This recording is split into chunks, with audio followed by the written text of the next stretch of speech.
we find our stories. Sometimes people come to us, or we learn about an issue happening and then we follow up with the people that it's impacting. And sometimes it comes in the form of a well-deserved announcement. In today's Reporter's Notebook, a beloved Boise figure received the honor of a lifetime. And that's where we bring in Jordan Smith, because you just interviewed Coach Pete. I did. How did that go? It was so, it could not be a nicer guy. I grew up watching him coach on the sidelines, and we were always told he was just such a nice guy, great with the community. Could not have been nicer to me. And I was kind of a fan too, so I was like, this is super cool for me, and he was a good sport. I mean, a full circle moment for you, yeah, which is super fun. Okay, so he's getting the honor of a lifetime. This is Boise State head coach at the time, named as an inductee for the College Football Hall of Fame class 2026. Big deal. That is a big deal. I mean, first off, what was his reaction? Because this is a big deal. It is a huge deal. You wouldn't know it by talking to him. He's just such a humble guy about it all. And so I brought it up, and he's like, you know, awards are cool and all, but I really cared a lot more about the relationships and stuff I made along. He totally played it off per Coach Pete style, right? So he was really grateful, and I think he was really appreciative of the award. But in terms of legacy and stuff, totally prioritized those relationships he made along the way. Okay, and you have that soundbite from him where he sounds way humble for this honor. Way humble for this honor, yeah. Talking about his legacy, let's see if we can roll that real quick.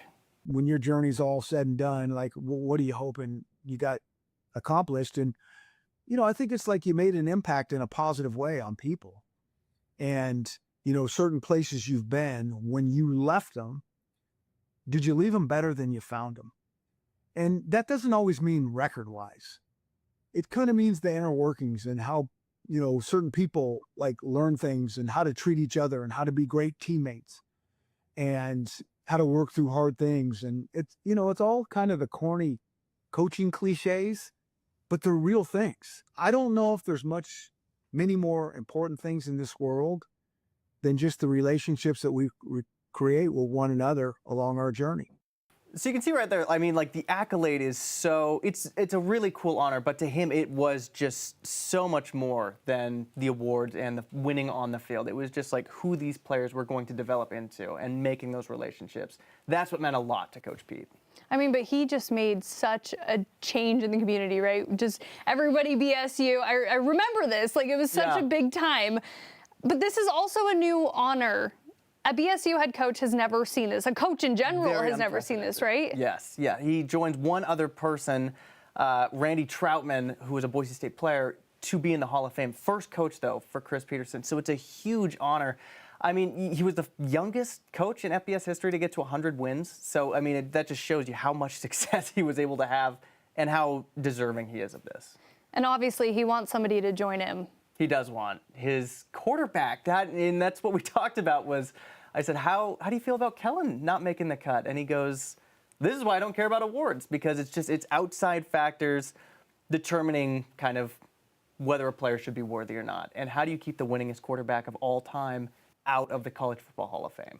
Oh, and hopefully we see that change. He did say it's not if, it's when. So hopefully it's soon. I'm sure he'll be there joining Coach Pete soon enough. Yeah, I think we'll see it. Yeah. Okay, so Petersen also didn't want to be a coach to start off, right? Yeah, it's crazy to think about because he was a player at UC Davis. He was a quarterback. His dad was a coach, and he said, I don't really want to do that. I've seen what that life looks like. He got an offer, and he thought, okay, this might be cool. This might be a good resume booster. So he signs on and just fell in love with it immediately. He didn't have a whole lot of success right away, but he just loved the process. He loved putting his leadership skills to work and hanging out with these kids and watching them grow and develop. And thank goodness he stuck around with it. Who knows where Boise State would be without Chris Petersen? Yeah, seriously. Okay, my last thing, you asked him favorite pizza spots. That's right. So I got to know, where is it? He said he was in his office 95% of the time. But when he got a little bit of free time, he would go out across the street to go to Pie Hole, which makes sense. Yeah. Great cheap pizza. Or he would hit the lunch buffet at Idaho Pizza Company, just down on Broadway. So two of his favorite spots. He said he spent so much money and got so many calories from those two places. I mean, that's a way to go. Great places to do it, too. Yeah, I mean, I like it. I'm a fan. I'm a fan. All right, Jordan, thank you. You bet.